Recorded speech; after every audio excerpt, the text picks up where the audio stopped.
Actually, yung paglitis kay Rodrigo Duterte sa ibang bansa, kasalanan din nila. Dahil hindi nila nilitis dito sa bayan natin.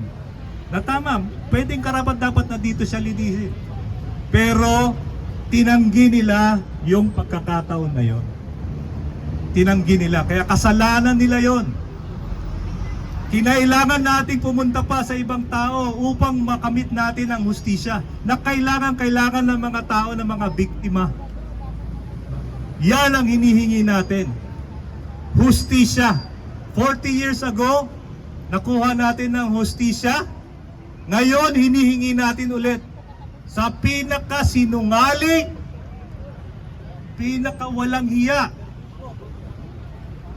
Diba? Sayang ang mga pangakong binitawan niya na hindi naman napako lang talaga, hindi natuloy. Umasa ang mga Pilipino. Anong ginawa